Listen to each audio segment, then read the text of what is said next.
I know what you're thinking. You're supposed to be reviewing this show in September, right? Well, guess what? I just found out that they released a sneak peek, meaning I'm going to be having a few of these reviews up. Do I care? No. Does it really matter? No. Why? Because I review this show, and I've been doing it since I did the 2012 series, so why not do this here? This is Mega Man NG, and I welcome you guys to a special presentation, a sneak peek, if you will. The Rise of the TMNT episode review, or as I would say, Rise of the Teenage Mutant Ninja Turtles.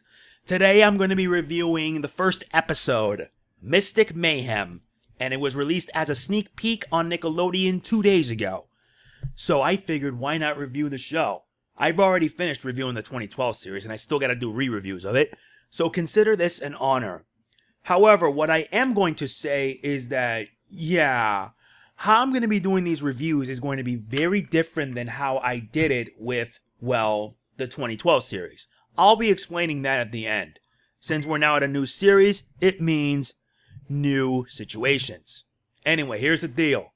My layout of the reviews are going to be unchanged. I'll start with a summary of what the episode's about, as well as some of the main points. And this time, I'm making sure that you guys are going to be enjoying this reviews from start to finish.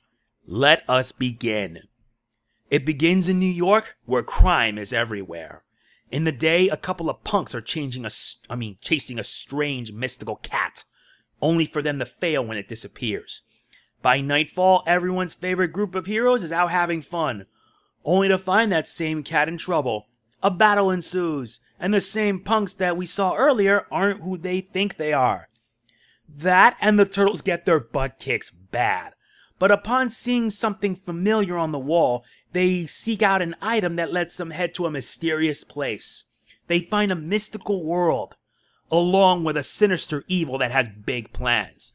The Turtles and April have their work cut out for them. Can they find a way out and stop this new evil before his plans come to fruition? You guys know that the series, aside from the first episode, every other episode is going to be split into segments. And with each episode having 2 segments, being like 11 minutes each, I'll have to make a review covering both segments at once. But since this is the first episode, it's going to be a full episode review. These episodes were released as part of a sneak peek by Nickelodeon 2 days ago to get people hyped for the 2018 series that finally now has a release date. This episode is going to be coming September 17th, 2018. But I'm reviewing this first episode 2 months before its release. Why? Because it's my job. What else? I've reviewed the 2012 series, so why not do it here? And since this is a new series, it's now set in an alternate continuity, meaning its own universe, because it kind of got a lot of flack because people were thinking that it was going to mess with continuity when, here's the thing, TMNT has, by this point, has built into a multiverse, and having different series set in different continuities similar to Transformers would actually help out a lot, and wouldn't pretty much separate fans of any franchise whatsoever. Yeah, you can still be fans of the various other incarnations, but this one's going to be standing on its own 2 feet. Not only that, but the animation as well. The animation, we went from 2012 being like 3D animation, like CG, to now a bit of 2D, similar to shows like Teen Titans Go. However, unlike Teen Titans Go, I actually like this animation. I actually like that it's in 2D, and I'm thankful for it. Because it's not every day we don't get that many shows in the 2 dimensions. Well, not always. But having a 2D TMNT for the first time since the 2003 series, I couldn't be more happier. Not to mention, all the characters are being really expressive. I really mean it. There's like a lot. There's also a lot of differences here, which I'll explain in a bit. But the most noticeable thing is that Raphael is the oldest of the 4 siblings, and he's also the de facto leader. Yeah. Not to mention Michelangelo being the youngest too. And speaking of which, new series also means voice acting debuts. And this first episode alone has plenty of debuts. I've already detailed them during my Rise of the TMNT discussion, but I may as well do it here just in case anyone missed it. For starters, we have Leonardo, voiced by Ben Schwartz. And Leonardo, he's kind of a bit like the loudmouth, someone who likes to make jokes and the like, but can sometimes take himself seriously. He's not the leader, which could probably mean why Leo has a bit more freedom now than ever. His weapon of choice is the Odachi sword, and we do get to see him in this episode wielding twin blades. Only for those twin katanas to get broken almost immediately. Eventually he gets the Odachi sword, which has some special properties, like the ability to form portals, similar to how with the portal gun, right? And Leo is pretty good. I really do like his design, which I already said. His design's actually pretty awesome. And each of the turtles are actually based off real-life turtles. Not to mention, they have to be so different to set themselves apart. Next comes Michelangelo, voiced by Brandon McCall-Smith. And Mikey's pretty alright. He's Mikey no matter what the continuity. His weapon of choice is a Kusari Fundo, or pretty much like a chain flail. And we get to see him use nunchucks. They don't go so well. Once he gets the Kusari Fundo, or chain flail, yeah, that chain flail has a mind of its own. And yeah, it's something else. Next comes Josh Brenner, or rather Donatello. Donatello is voiced by Josh Brenner. And Donnie is still the Brainiac we always know. Except this time around, they mean that literally. His weapon of choice is a high-tech bow staff. Compared to the others who got mystical weapons, Donnie represents the more technological side of things. And it kind of makes sense too, because Donnie does machines and Donnie's a bit of a brainiac. And yeah, his back actually contains like a rocket system, and also it also serves as a transport for April O'Neil. Which, in this series, we see them already as fast friends. Which is a first. I like it how it just goes straight to the point instead of just waiting like in previous incarnations. Next comes Raphael, voiced by Omar Benson Miller. And yeah, Raph's design was what surprised me the most, being that he's a different sort of turtle, not to mention he being the real rude one, but the fact that they decided to make him leader is something else. It's just completely out of the blue.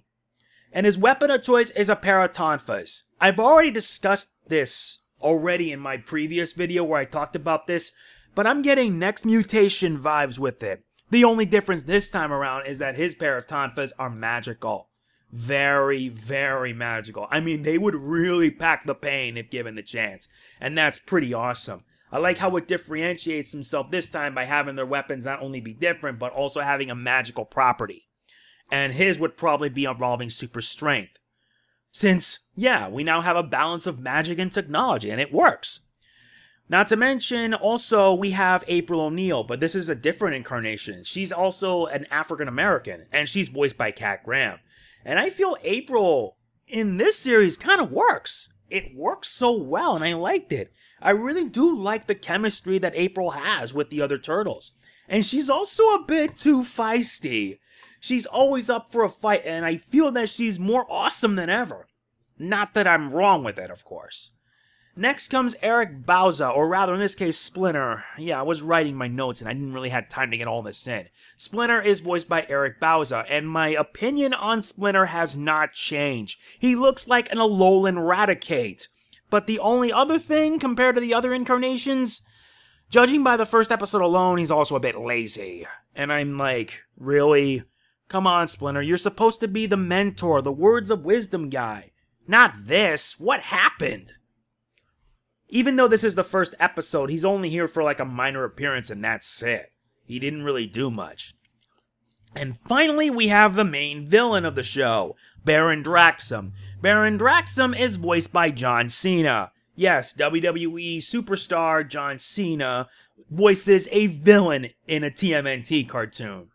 I can't even find the logic here with this. I just can't.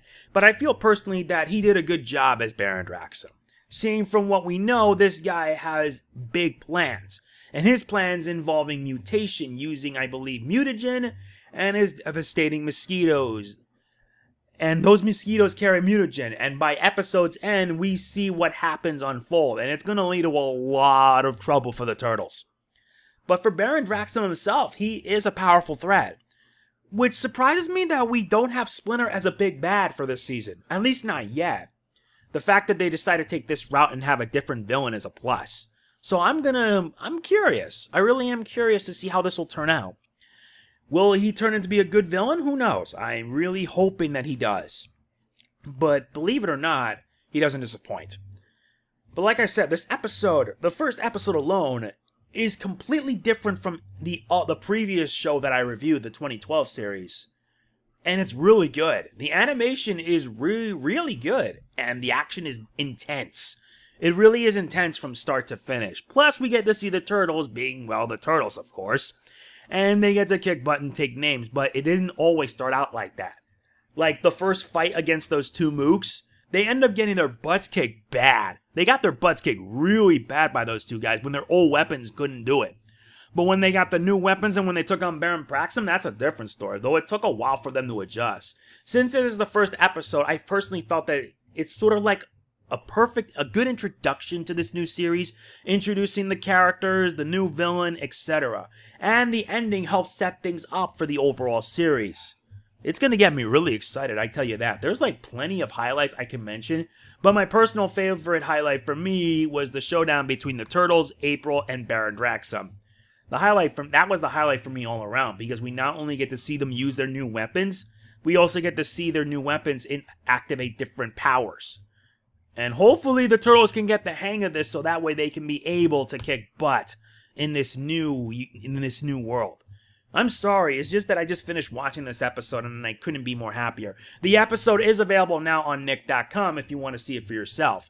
I did that, and I really liked it. So my rating for this episode is a 9. It's a pretty good episode, a pretty solid one that serves as a perfect way to start it. What surprises me more is that it's a 22-minute episode, and normally when we get episodes like these that help build things up, it would be like a 2-parter at best. But for one episode, I liked it. I liked it because it was short, quick, and to the point. And it helps get you excited for what's to come for this series. There are several other episodes that are pretty much split into segments. I will be reviewing those in the coming days. Like, later today, you're going to get another Rise of the TMNT review. But overall, this is going to be pretty exciting. Just think of it as a sneak peek to the show that's going to be coming in September. And when September does come, my reviews will go full throttle as well. So you better look forward to them, trust me. That is going to be it for this episode review of Rise of the TMNT, the first episode. Hope you guys enjoyed it. And if you did, please be sure to hit the like button. It really does mean a lot to me. Do not forget, ladies and gentlemen, to like, comment, share, subscribe, and more importantly, click the bell. Doing all 5 of these things will help me out big time, and it'll give me a reason to keep making videos. I want to keep going, but I need your help to make it possible. This is Mega Man NG signing off. Peace out. No Booyakasha this time. Sorry.